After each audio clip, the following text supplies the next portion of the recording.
All right. Well, I really deeply appreciate you who are here, because that's good. And obviously, the fact that we don't have as many here as I hoped. I'm as we go. Our big challenge is communication, and we're trying to communicate. For this one, I did a video, and we put it out in numerous ways, mentioning it in Sunday service. I put out a live video and a text version of the video, so you could read or watch. But I don't know if people. We know that sometimes people don't even open the email. So if they don't, then it doesn't matter how much you put into it. So I don't know what the secret is, but I believe there are more who are ready to be involved but aren't here. But I'm going to go through. I have a nicely alliterated plan, and so we'll go through it, and as we go through it, we'll talk more about just kind of where we're at. So I alliterate everything, so everything's a P. So everything starts with P. So the first thing is, and it came out if you watched the video, which I'm just assuming you did. If you didn't, go watch it. Not right now, but after the first 5 videos, is one of the things that keeps coming up in the training stuff is presence. And that's kind of ironic, again, having presence. That one of the things I said in one of the earliest videos was a leader who's by themselves is just taking a walk. You have to be with other people. Now, it doesn't mean that, like right now, when we still, have medical situations or whatever, that may mean that we're still doing some in-person isolating. That makes it harder, but it doesn't preclude being involved. And it's funny because now and then I'll have someone say, well, streaming isn't real, streaming doesn't work. And when somebody says that, I'm like, well, that's just not true, because for the last year, I've been attending church in Australia. And there is no way for me to have a physical presence with them. They're on the other side of the planet, both different hemisphere, different, side. I mean, they're just the opposite end. Yet I have attended church. I've barely missed a Sunday. Been with them every Sunday. I actually preached there, and again, I recorded it and sent it. Now, it's not the same as being there by any stretch. Being in person is far, far, far superior. So they are not my church family. They generally know who I am. I generally know who they are, but I do not have a relationship with the fellowship. So I attend the service, but I am not a part of the church. I have attended the service. However, I have become very close personal friends with Chris, the primary pastor, and pretty good friends with Tim, one of the worship pastors. And again, we have not been in each other's physical presence, but Chris and I, the other day, we hadn't got together in a bit, and he reached out, he said, hey, let's chat. No agenda, and we got on Zoom. I think we Zoomed for 3 hours. And we talk about ministry, we talk about church, we talk about our families, because he's got young children at home. They're fostering from birth 2 kids that have severe needs because of the abuse they came out of. And then they have an adult and almost adult children. So we talked about the challenges there. We just shared each other's lives. And we are precious to each other. So we've built a relationship that is completely dependent on digital. And I listened to him preach last night. He preached, and I wrote to him after, and I said, dude, your sermon, even though you're in a different passage, is so close to what I'm going to be preaching tomorrow morning. Hit my Sunday morning.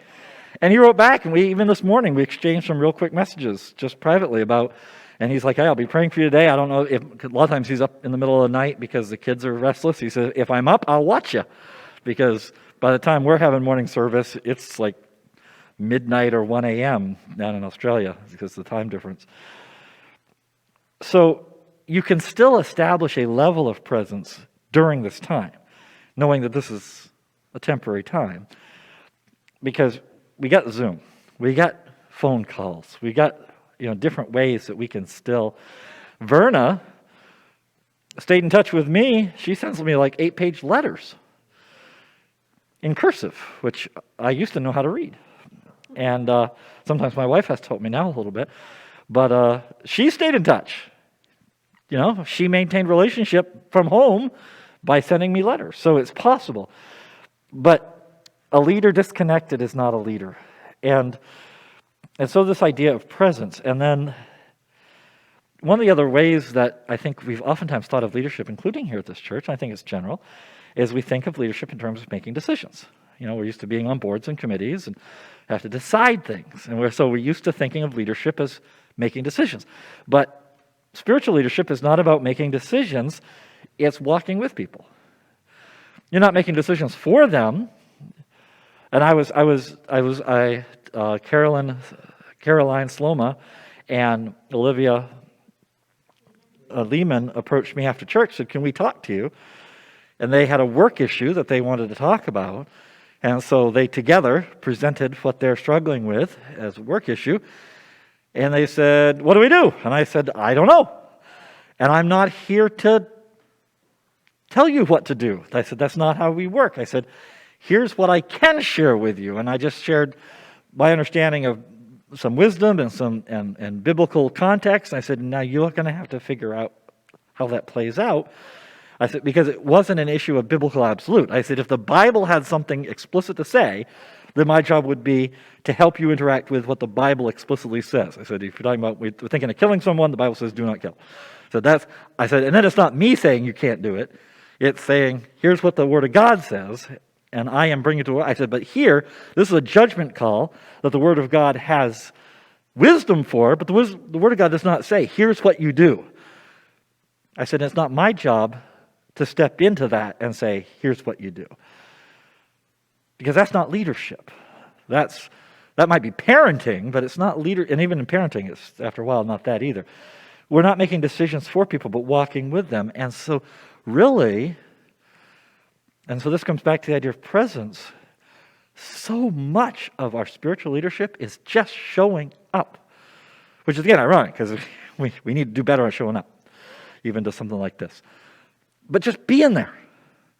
Because just by, in the case today, the biggest thing I probably did as a spiritual leader today with Caroline and Olivia was I listened.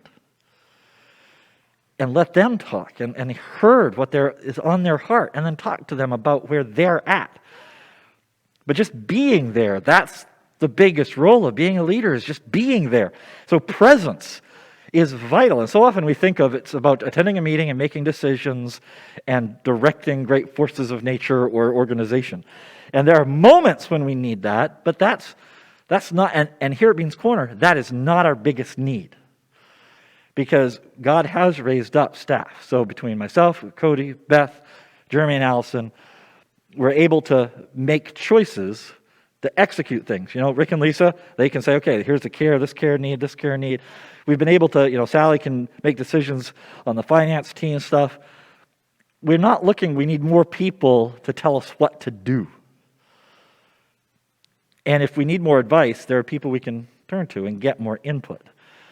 We're not looking for more decision makers. We need more people to be present for other people's lives.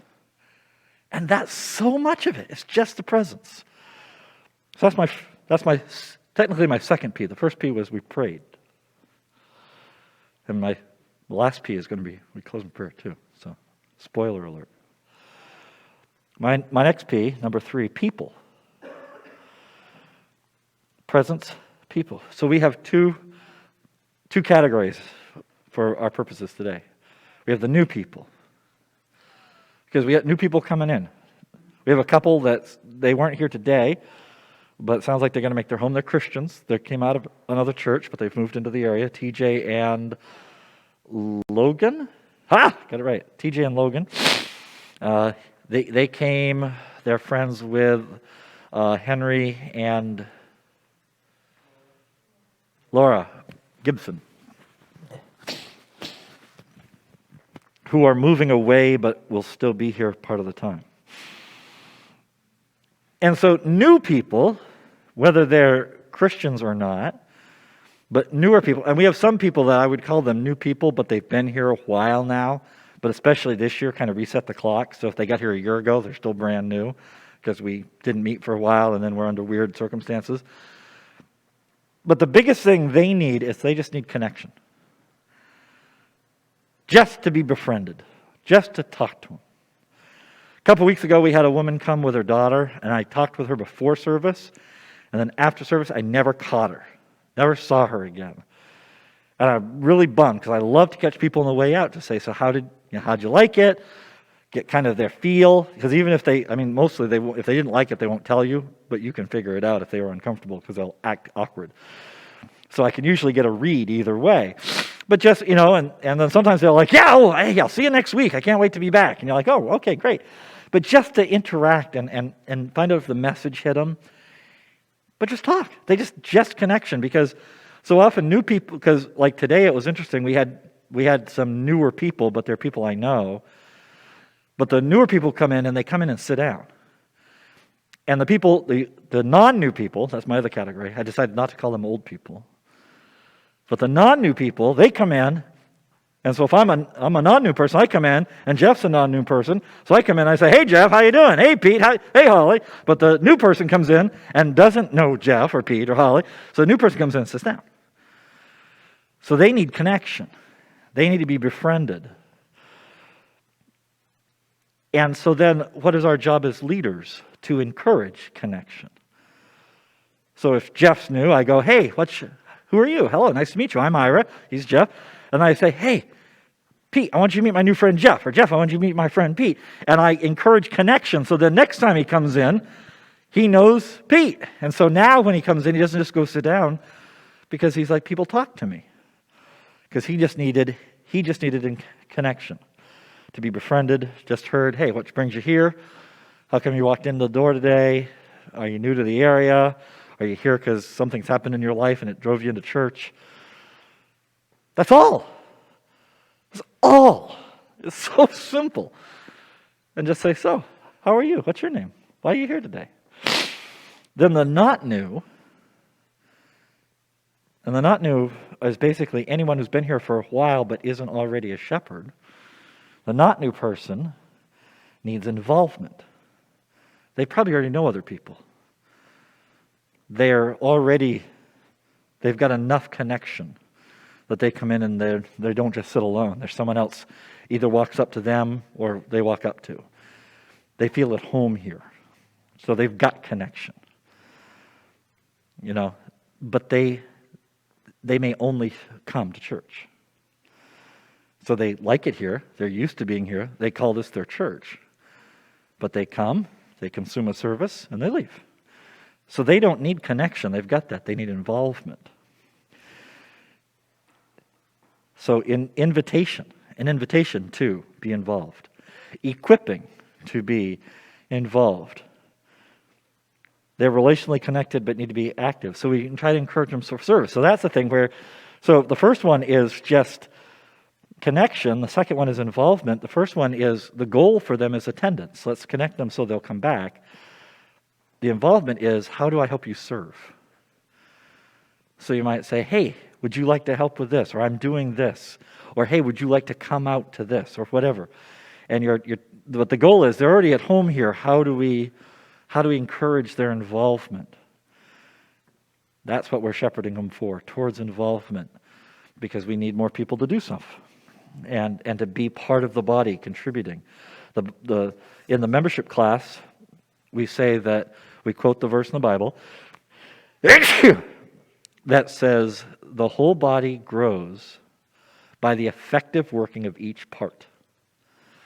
So in other words, the growth of the body is not based on having an amazing pastor or an amazing integration team or an amazing care ministry.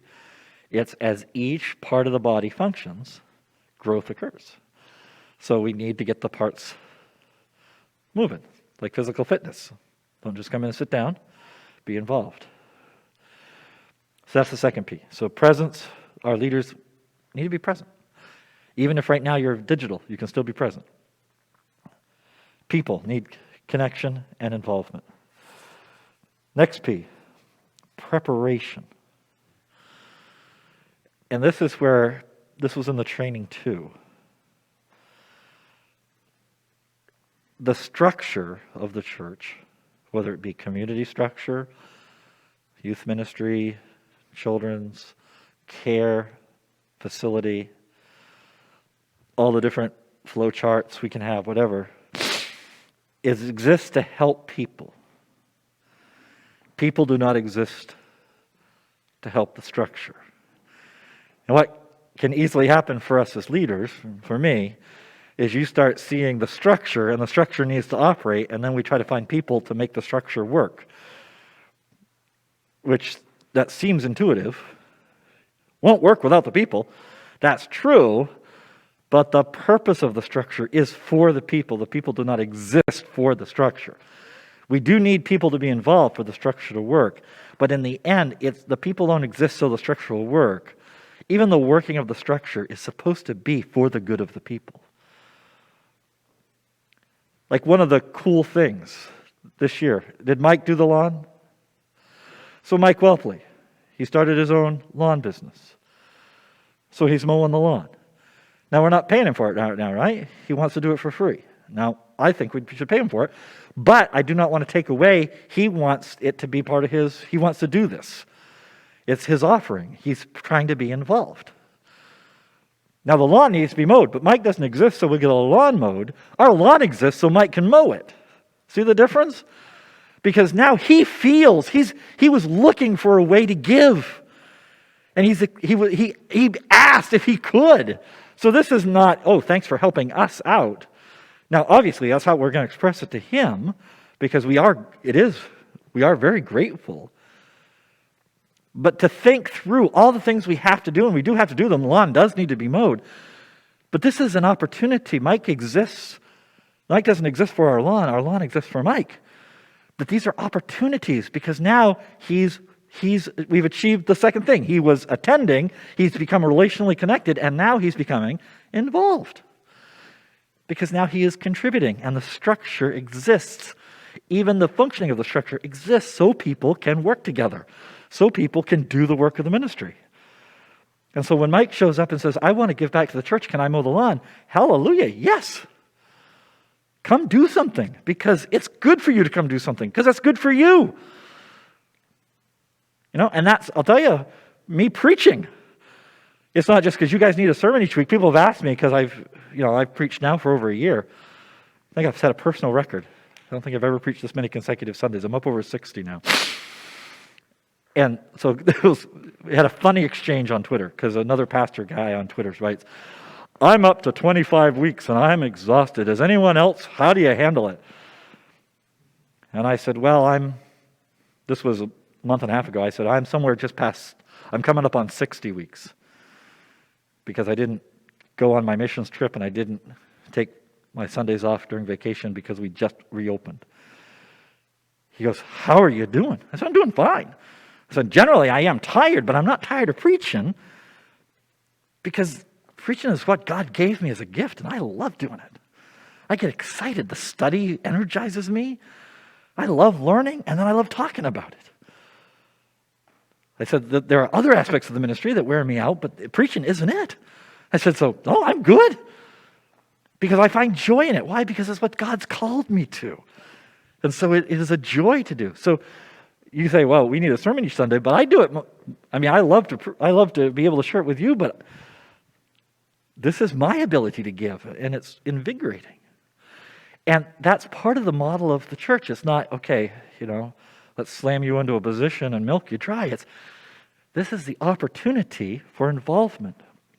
So preparation is helping people make that connection. The preparation of how do we get people to serve that way. And the big places is communities, facility, and the staffing of like children's ministry and social and guest services and outreach. But the purpose of that structure is to prepare people for ministry, to give people a chance to serve, not just because we need to staff this because good churches do it. And that's a big change to think through, because again, it's easy for all of us, especially those of us who are trying to make the church work, to start thinking, I got to get someone to do this job. And again, the jobs do need to be done. Toilet paper has to be changed and lawns need to be mowed. But our goal needs to be, how do we help people get involved and prepare them for service?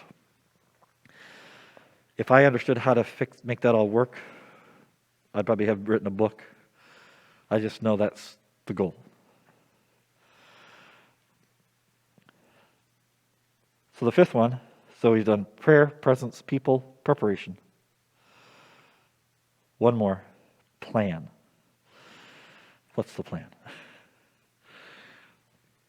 And the first thing is this leadership training. And what we're doing, what the plan is, and how we're going to work this out, I'm still figuring out. Everybody hold your breath. I took my mask off. I'm still figuring this out. But the first thing is to get our shepherds together here. And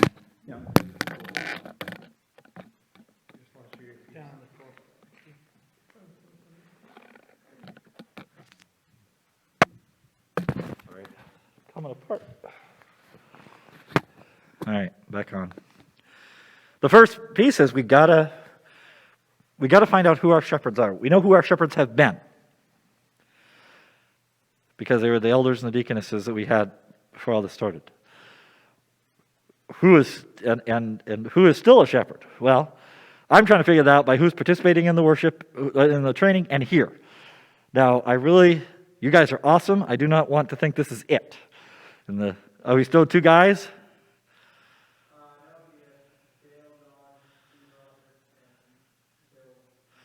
All right, so that's a good additional bunch. But still not everybody. And I feel like there are more that are ready to, but we need to be together, and we need to, again, I'm comfortable with Zoom for a little while longer. I get it. We're not done this yet. But we have to know who it is. And if people who aren't shepherding right now, that's okay. It's not a judgment. It's not, well, they're bad people or we don't need them. It's just like we got to know who we got is who we got. And if people can't be involved right now, well, then they'll say, all right, well, let us know when you're ready. And until then, we're going to go ahead. The big ways that this needs to play out is, one is Sunday greeting. Again, what we just talked about with new people. Shepherds should not come in and sit down and park it. And a change I'm needing to make right now is I'm having to take a much more active role with worship right now, with the praise team. They need me to help lead right now with singing and organization. We are currently we have set up what's working best is we're going to rehearse at 10 o'clock in the morning until about time to start. So I will not be able to run around beforehand because we're going to sing, and then I ran around a little bit, and Cody was like frantically waving to get me back up there because the stream's got to come on. And we need to start on time. I can't just wander up front like I've always done, which I know bugs some people that I liked, but the stream has changed that. So other people, and the reason we're doing that is because we were trying to practice after church, but that takes me away from visiting because they needed me to come in. And I said, if I have to miss a visiting session, I'd rather miss the pre one because people come and sit down anyway. And then when church is over, I can go outside and talk to people and not have people in here waiting for me and waiting for me to get back in here. Because a lot of times it's late. Today it was 1:30 before the last people left. So it can be quite a while before I'm on my own. So this way, it works better. But that means that I'm not greeting people if I'm on the platform singing. So other people have got to do the, hey, so glad you're here today. Because if somebody walks in and sits down and nobody talks to them for 20 minutes, that's just a really bad thing. It's a really bad thing. Because they're nervous, they don't know the church yet, and they're just sitting there, and everyone else has people to talk to, and nobody is talking to them. And it's a very bad thing. So shepherds should be the prime people who just say, hey. And if there's a parade of shepherds who each stop by, and that I do not believe is a bad thing at all. I don't think that's a bad thing at all, as long as you're not intrusive. But the fact that, 5 different people came up and all asked me my name, that's going to go home and be a much better than nobody did. So roving bands of shepherds make my day. So that's prime time. I call that prime time. Sunday morning, pre-service, post-service too, but especially pre-service. Just go say hi to people. Just go say hi to people. Rick and Lisa do that a lot. Just go, hi, how are you? That's it. Just go say hi to people. I hate greeting new people, and now it's second nature. The second prime time is communities. Leading is great. Attending is great. But in a community. I love it because my bandwidth has been right at the limit. So we ended up a community because Sarah signed us up. I mean, I agreed to it, but Sarah's like, are we going to do it? And I'm like, I guess, because we really should. And it'd probably be a good thing, but I couldn't even bring myself to that because I was just tired. Sarah's like, well, I think we should do it. I'm like, well, I think we should do it too. So sign us up. We signed up. And then each week, all I had to do was get in the car and show up. It was fantastic. And then once I showed up, it was awesome. It was amazing. It was so encouraging. Well, all you do is come. And Jeremy Allison led it. But I contributed and discussed and all that because I didn't have to prep. All I do is show up and talk, which I can do, no matter how tired I am. But like Doug and Abby DePascal were there. And so I got to reconnect with them and talk to them at length. Doug and I talked a lot afterwards. We would just talk, connect. Super, super valuable because my goal with him is involvement. He's someone that both of them are people I think are potential shepherds, but we got to just do that discipling. So it gave me that. Pete and Jen were there. Get a chance to connect to my friends. Kristen, boy, my brain just does not work. Kristen, your niece, Easter. I got Justin and I couldn't get anything else. Kristen Easter was there, so I got to connect with her and send messages to Justin, just trying to keep that connect. It was just awesome. Sully Jackson showed up, got to talk to him a few times. But all I had to do was show up. Presence. Now, if they needed me to lead, I could have led. But even just showing up, just saying, put me in a community. Because the prep is pretty super simple because it's Right Now Media. So let's watch this together and then basically say, so what'd you think? So it's really not hard. So that's the second prime time. So Sunday and communities. Just connect. Just talk to people. So then the last thing, and this is the big thing for probably three weeks from now, is we've got a bunch of the younger, not all young, but we've got a whole crop of people that are supposed to be working their way through the new shepherd training. They're in session 2. You guys are supposed to have done session 5. So we got at least 3 more weeks for that. And then I want to do a get-together meeting with them. It includes Nate and Molly Geiser, Jason and Catherine Clement, Nate and Olivia Lehman, Kirk and Joanne Doyle, Kevin and, what's Kevin's wife's name? Alex White. There's more. Seth and Kim Ratcliffe, Caleb and Stephanie Ratcliffe, Jeff, and I've got Jeff here. Jeff's been doing both, so he's going to just lead the next training. There's more. Heather Wheeler. I should have called up the list. There's a lot of names, a lot of couples, not all couples. Joel, Joey and Allie,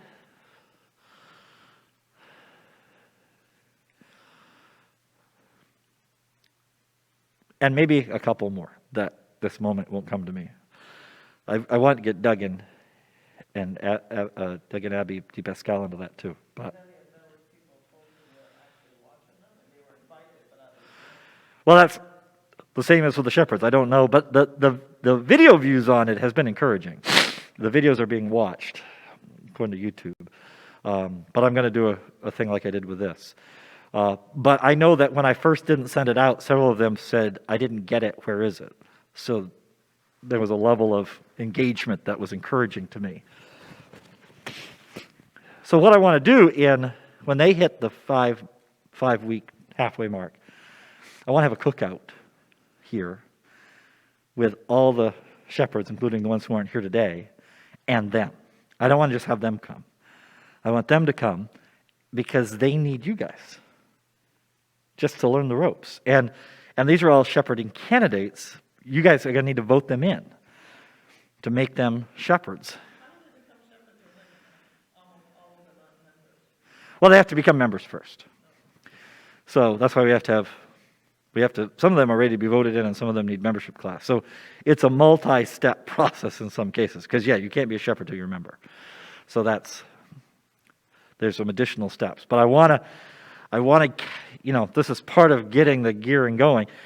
And as far as becoming members, if you've met with them, then that will be easy when they finish membership class because we don't have to say, well, you have to go meet with the shepherds because you already did. So it's multiple birds, one stone. So to meet, to pray, to prepare, to partner with them. Then the other big thing that we want to do, and I've talked to Jeremy about it, the other plan. So in 3 weeks or so, another meeting, cook out with the shepherd candidates and all the shepherds. And hopefully the people who didn't make it today, we reiterate, you need to be at the meeting if at all possible. Again, there are some special circumstances for some people, I understand. Then no earlier than late July, no later than early August. So it'll be during camp for me, or just as soon as I get out of camp before I go away on vacation. We want to meet with all the shepherds, probably not the candidates, but all you guys, including the ones who aren't here. And this is going to be a new feature of shepherding going forward at Beans Corner, something we haven't done before. But most of this is we're learning new ways to shepherd. Right now, as I prepare, right now I've got all the messages planned through my vacation in August. So the next one is the Mad God, and after that's called the Heaven Code. And Heaven Code takes me through until I leave. I don't know what's going to happen when I get back. I don't know what the September series is. I always have that done before I leave on vacation so that when I get back from vacation, I don't have to scramble for my first Sunday back. It's already done. Otherwise, vacation would not be relaxing for me if I knew that that was haunting me. We also will be launching fall communities. And so usually when it comes to that, Jeremy and Allison look through material. They think about what I've talked about. They come up with some ideas, and they usually say, Ira, this is what we're looking at. And so I plan the preaching, and then they, with input from me or just reflection from me, plan the communities. But this is the primary spiritual direction of the church, what I preach on, what communities cover. So I want to involve in that process the shepherds. Because if one of the shepherd's biggest jobs is to have connected to more of our people than I can connect by myself, one of the biggest things I do in sermon prep is it's a lot of prayer and a lot of kind of meditating on the church. Where are we? Where are the people? Well, how do I know where the people are? By listening. What kind of conversations am I having? What are they talking about? I can look on social media too, but that's not my primary. It's primary through listening and having a sense for where are we? And I take that sense and I say, Lord, where do you want us to go? What do you feel your people need to hear? What do you want me to talk about? And sometimes I have a great idea and the Lord just shuts me down. Well, and then that's what Jeremy and Allison do. Okay, what's the next step? What does the church need? And what has the Lord been leading Ira to? So I want in August or late July to have a meeting with all you guys where we pray and say, okay, guys, let's make those decisions together. Where's the church? You're shepherding them. Where are they? What do we need for the fall? And have you helped me and help them plan? You're not going to plan my sermons, but you can say, Ira, this is what we're hearing. This is what's on our hearts. And you're going to be part of my shepherding from the pulpit. and we'll pray together, and we'll talk about what does our church need next. And I can integrate that into my process of seeking God's will, because we're all shepherds. I am not a better shepherd or a bigger shepherd. I'm just the preaching shepherd. And I'm the administrative head of the thing. But I am not a greater shepherd than any of the rest of you. We're all shepherds together. We're equals. And so I want to hear from the rest of the shepherds what the preaching shepherd should share on. So put that on your calendar. We don't have an exact date, but put it in your mind that the end of July or the 1st of August before I leave, we're going to get together to pray and plan a little and get input. And then while I'm gone, Jeremy and Allison can finalize the stuff for the groups, because we're going to need to start, and we'll probably already have sign-ups in the works. We just won't have declared what the material is yet. We have time, a little further time to do that, but we can already be starting the sign-ups in the planning.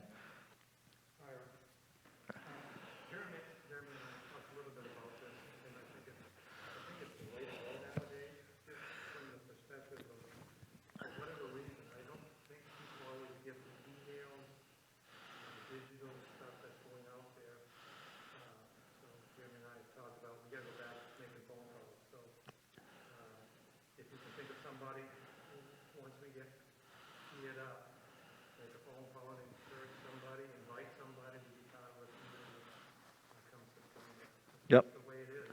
Yep.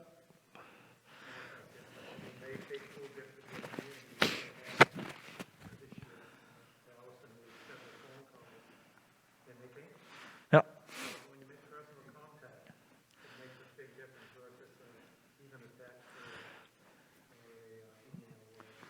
Well, that comes back to exactly, it's absolutely right, Rick. And for those of you on the Zoom call who didn't hear that, he said that we can't really rely on just digital outreach when it comes to getting people involved in like communities.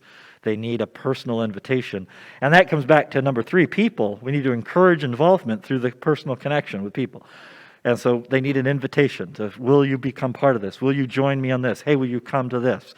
Because that works way better, because people like one of the things that happens to me, and how my digital involvement probably is not the best, but maybe how mine works is how a lot of people's works. The information comes in, but it comes in when it comes in, and it doesn't always come in at a time when I'm ready to deal with it effectively, because it shows up when it shows up, and I might be busy, so I'll see it. I might click on the email and quickly peruse it. The text comes in, and I read it, and I go, oh, okay, I need to take care of that, but I can't right now because I'm in the middle of something. And then it's gone, because it's not unread, because I did click on it. And when I am ready to deal with stuff, 4 more things have come in,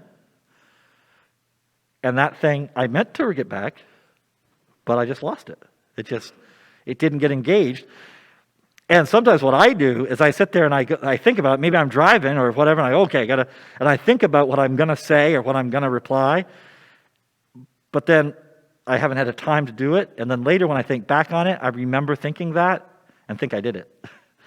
And I'll check it off and they'll say, you never told me. I'm like, what? I told you that. No, I never told you. Well, I thought about it. And it goes in my head as a completed task, but it didn't happen. So we want to talk about the spiritual needs of the church this summer and look at this fall and have you guys be part of that process.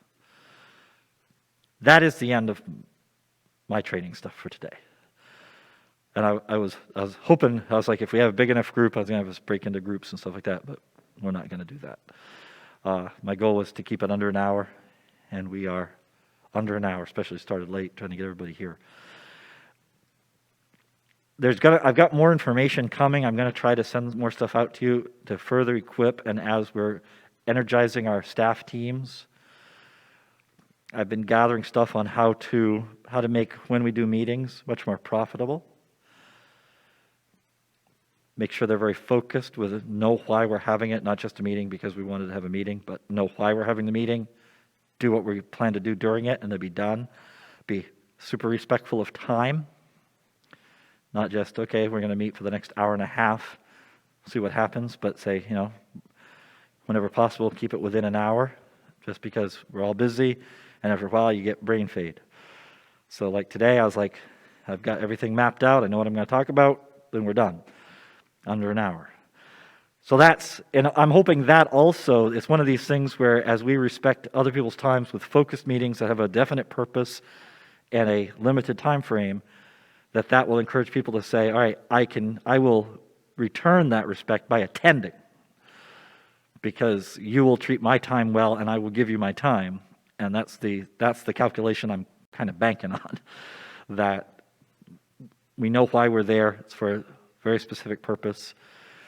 It won't always, today it's been mostly me talking, but that will not be, like I said, the meeting in July, August, it's supposed to be mostly listening. I want to hear from the shepherds and talk. And at the meeting in 2 weeks, it's not going to be this. This was to set the table, talk about, try to share with you guys the vision of what we need to move forward as a shepherding team. But in 3 weeks, when we meet with the younger shepherds, other than kind of setting the stage, I want it to be mostly, like I said, it's going to be a cookout.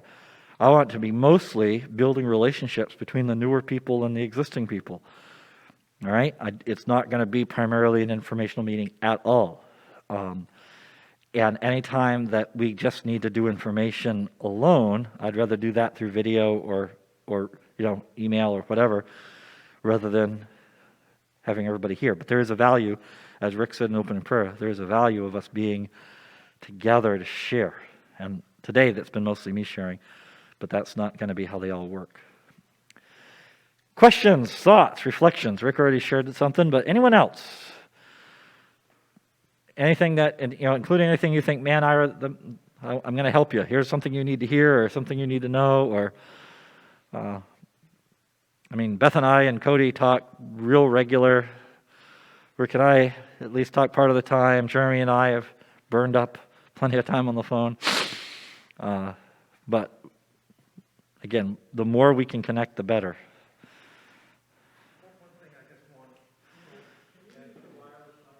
Yeah, hang on a minute, Rick, so that the men and women online can hear you.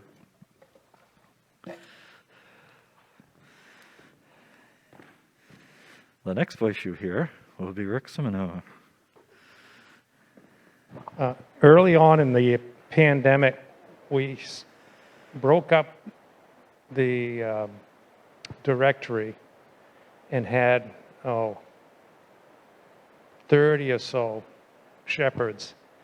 Some were on the list, and some were like your mom, Eileen Jackson, some other ones that maybe weren't part of that. But we asked them if they would make some phone calls just so we could keep connected, especially during the early days when the church was shut down. We really didn't know how long it was going to happen, how long it was going to be before we could get going again. The question I'd have for you, is it not working?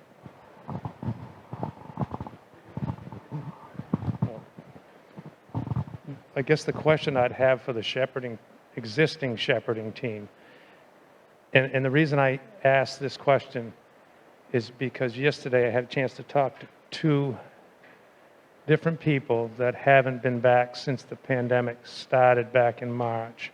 Or maybe one of them was here one Sunday, I'm not sure. And it sounded to me like, and I mentioned it when I prayed, is that because of the streaming option, they've become very comfortable in that, which is fine. And you said, we're still getting through the end of the pandemic, and there's light. We can see the light. But I guess the question I'd have is, and I've thought about this, and I'm sure Ira and Beth and Cody have thought about this, how many folks that haven't come back are maybe not coming back? Or maybe they're going to another church, which is fine, and that's what I encouraged these 2, that, if you decide to go somewhere else, that's fine, as long as you get out and you fellowship and you be part of a body of believers. But do we go back and revisit that list from this point of just to see where folks are and see if we've dropped the ball? I'll be honest with you. Personally, I could have done better, made more phone calls during those months, and I think of more of the or maybe 6 months in time frame. So the summertime, um, last summer, and then we went through the winter. Um, so is that something I'm willing to send that back out to the list of shepherds? Um, and some may be comfortable. Some may have kept making phone calls. God bless them, because really, if they're not here, and if you're here and you don't notice somebody for months, it would be an easy thing to do. So I don't know what you guys can discuss that, Cody and Beth and you, No, and I see think if you that's should just, something we revisit, just to see from a perspective of how can we help you. I think of young families, and I know it's just starting to get going here again, and we'll probably see more of them back. But should we be making it a point to connect with these ones if they were on our list? So yeah, no, I think we should definitely do that. I'm remembering some other possible candidates. Again, they're possible candidates, not definite candidates. But I was hoping for Brock and Jesse, John and Erica Milan.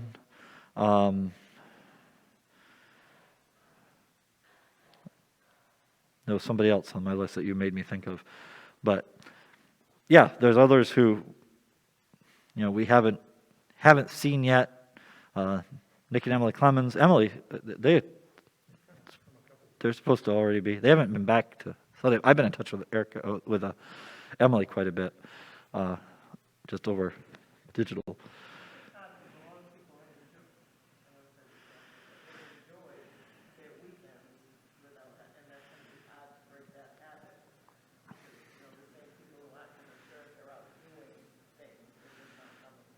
Yeah.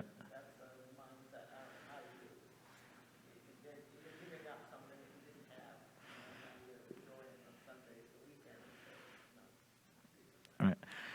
And the big thing, and it's talking, and I've talked to, there was one couple I talked to when I talked to the mom, because it was over here with children, and said the same thing. Said, well, it's, and they weren't saying it like, I'm not gonna. They were just like, I've got to get out of the habit of, it's so easy to just keep my pajamas on, get a cup of coffee, and turn on the stream. And but we do know we need to go back. And the big thing, and I'm talking to other pastors. My sister's pastor, he's an older guy, and my sister and I talked about it because my sister is helping with the stream part, and she reached out to Cody for some advice, and then she talked to me about she talked to Cody and then me both about it. She was kind of distressed because her pastor is kind of angry at the stream at this point because he wants people back, and so he's almost starting to sabotage the stream. And my sister's like, I don't think that's the right move. And I said, it's not. We streamed before the pandemic. We streamed for a year before the pandemic. And what we found was that it was a net positive. It actually didn't hurt our attendance. It was helping because people were discovering the church and then coming. Now, what happened was when you couldn't go, it suddenly transformed everyone's behavior into they got used to not coming. Now we're back to coming. So and there are probably some who, but as I said to my sister, and I was talking to Keith Lawrence about this yesterday, I talked to Keith Lawrence about it, because talking to his pastors and navigating, that right now it's still too soon. There are people who we're not done yet. They're opening things back up, but it's not over. We're maybe on the second half of it, but it's not over. So trying to pretend it's over and everyone back, it's just not going to happen yet. There's still people who are very nervous, who are very cautious, being very careful. So that's going to take time. But longer term, what Beth said is really true, that there are those who it's comfortable. And so what I lean on is what we've already been talking about, is part of it's a discipleship issue. if church is merely a matter of convenience, then you probably weren't going to make it anyway. Because if it's just a matter of, it's a fun thing I do on Sunday, that's not church. That's a fun Sunday morning. And as much as it's fun to have those people here, that's not the goal. And if they watch on the stream, fine. But the goal is involvement, which you can't do over the stream. And what we were finding before the pandemic was people were watching on the stream, and it was awakening in them a desire to come. And I believe that's the work of the Holy Spirit moving them forward, a desire to be with one another. And so we're gonna have to lean on that. We're gonna have to talk about that. And then people just have to say, well, why don't I have that desire? Is it just I like a good show? Well, if you like a good show, then why do you only like a good show? And then not guilt them, but that's got to be self-reflection of, wait, am I just doing this because I like a good show? Give me my little Sunday morning dose and I go upon with my life. Well, if that's what it is, then okay. But God is calling people to himself. And we've had 5 new families start coming, even when under restrictions and masks and all that. So I think that we are going to see a great shift and a bit of a shuffle and a sifting, and there may be some that are going to have to go through a bit of a process, and that will be part of the discipleship of just realizing that if it's just a matter of convenience, like last night I watched church down in Australia, and I wanted to get there. And Chris and I talked about, wouldn't it be fun? I mean, I don't know, Sarah and I take a vacation to Australia. I don't know how that works, but I would love to go, because the more I connect with him online, the more it awakens my desire to be in the building. Because I want greater connection, not just, I can listen to the music in my living room and hear Chris preach. I can hear Chris preach on demand. I want to go.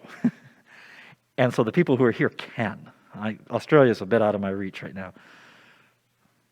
But hopefully as we go, that will be the call of they want to connect. And if they don't, well, that's sad. But yeah, there's some habits that are going to need to shift, but it's an amazing revelation of heart, as inconvenient as that may be. All right. Yeah. And we're past time now, but for the record, I am not running you over. That's still on. That's still on. I thought Totally I had it off. fine with that. It's still on. Ira and I had a conversation a couple weeks ago about if we were going to do communities over the fall, and one of the things I said over the summer, not over the fall, over the summer. In the midst of this pandemic, in the midst of getting back together, one of the things, and I've had conversations with quite a few people who are leaders in the church as well, and something that I've guessed in circling back around, and I'm in a different spot personally, but we need to recognize that there are still very much people who are obviously apprehensive about the pandemic and apprehensive about, just all the things going on. And, I just jumped into Luke chapter 4, and of course, Christ is baptized and then turns around and full of the Spirit, turns around and goes into the wilderness. And just as leaders, and Ira and I were talking about it last Sunday, is I just loosely really look at this summer as leaders as a wilderness for a lot of us, in the sense of, it's an opportunity for us to lift up the body. And there's going to be, between right now and September, when schools start back up and the world may look more normal as we go into fall, majority of people who have been vaccinated, kids who have been vaccinated, things are going to change. The combination of connecting with people, but also just a time for us as shepherds, and I get this, it's not meant as an additional thing or even a formal community, but to get together and pray. We can't force people back here. The only God is the only one in the midst of this who can begin to change and reshape people's hearts and give them confidence. But as leaders in the church, as shepherds, as new shepherds come in, there's no greater example and no greater, mentoring or leadership than just sitting down with people and just praying. And praying because it is not, we aren't going to do some great community or some great series that's all of a sudden going to bring everybody back through the doors. But the reality is there are people in our congregation and in our community that are incredibly hurting and incredibly isolated. And in that isolation, don't even dare walk back through the doors. And so from Allison and my end, we just sit here and we talk about getting together as communities, and we've seen the struggles with getting people plugged in and how difficult it is. And it's just, I think that this is a season over the next few months where we as shepherds and as staff and as new shepherds coming in and just as a group of people can gather together and spend time praying over the body and praying over this community that we're in. This is where God has us. His will is not changed. And, that time that before Christ dove into his ministry, before he went, into those years of ministry, that 40 days of just focused prayer, of focusing on, God, being filled with the Spirit. And so I encourage everyone to get together with each other, to get together corporately. I mean, we can coordinate some events to do that.